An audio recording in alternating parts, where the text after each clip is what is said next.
Hi, this is Shannon Watt, and I'm bringing you another Marriage Minute that's totally going to rock your romance. I hope you're excited. Today we're going to talk about Date Night 2.0. This is going to be the new and improved version of your current date night situation. Just like how products that we buy in the store, they say new and improved, or new formula, or new, more concentrated, blah, blah, blah. That's what we're going to do for you today in your dating life with the two of you together. No more just boring, let it happen as it does, and just go to dinner and movie. So I'm going to give you 5 tips on how to improve your date nights. Number 1 tip is to plan ahead. Don't just let it happen. Don't wait until your husband comes home Friday at 5 o'clock and go, what are we doing tonight? And then just fall into, oh, let's go to dinner, or let's go to dinner and a movie. Do something where you plan ahead so it can be a little bit more exciting. It can be the same amount of money or less money, but if you plan to a play or doing something, a sporting event, that takes a little thought ahead of time. You can't just show up there. You've got to do that ahead. Or if you plan something like a picnic outside, to put a little bit more thought into it, and so it's a little bit more strategic, and it helps you do something out of your routine. Number 2, when you do that planning ahead, it builds anticipation, which is so much fun. And if you're not doing something that requires you to buy something ahead of time, build the anticipation for your spouse. So say, for example, you're going to take them on a little secret getaway, or you're going to take them doing something random and different, going ice skating or bowling or something. Build the anticipation with little hints or clues maybe that you text them, or just say, oh, baby, you're going to be so excited about what we're doing, and just give them little hints to build that up so they're looking forward to it, rather than just wait until after they get home from work on Friday. Number 3 is to think outside of the box, which I kind of covered a little bit. Do something new and different that you haven't done before. Heck, you could even have a little picnic on the carpet, and watch a movie together. You could go somewhere that you've never been before. It could be something fun and simple that costs hardly any money. Maybe do a little date night that has to cost $5 or under. Just think outside of the box of what a date night looks like for you, so that you don't get caught in the same rut and the same mold of what you're always doing.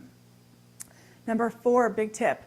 This is the time, once you leave on that date, as soon as he opens the door for you and you get in that car, there is no talking about kids or about business. This needs to be a moment where you check out from being just put on pause, being a mom, being a wife, being a business owner, and the husband same way. You're not a father, a business person, whatever it is you're doing. All those roles fall to the side. Instead, in this moment, you are boyfriend and girlfriend, and you're going out on a date. And so talk about the things you used to talk about when you were dating. Talk about current events that are going on. Talk about some funny thing you saw on Facebook. Talk about politics. Talk about where you guys are planning dreams and visions and things you want to be doing. Talk to each other as if you're just friends and boyfriend and girlfriend, and keep that connection alive, and not let all those other things back into your life in a couple hours when you get back from the date. But you are a parent probably, or even just a spouse 24/7. In this moment, recreate the passion by being boyfriend and girlfriend. And then number 5 is to splurge. Every once in a while, whatever your normal budget is for a date night, do something a little bit extra.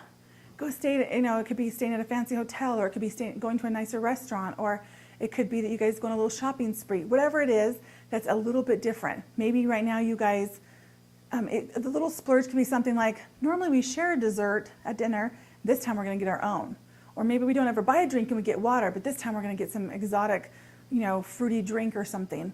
Do a little something that makes you up level and make you feel like, hey, today's special. Today's different than when we do our normal outings with our family or with our coworkers. So splurge on yourselves every once in a while.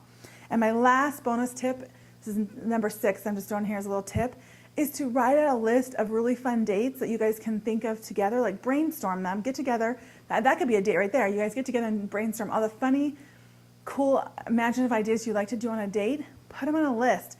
Put them on your fridge. And that way, when it's your turn to plan date night, and you want to build that anticipation and plan ahead, like I said earlier, then you've got a list of things there. And every Friday afternoon, you're not having to think, oh, shoot, what are we going to do this time?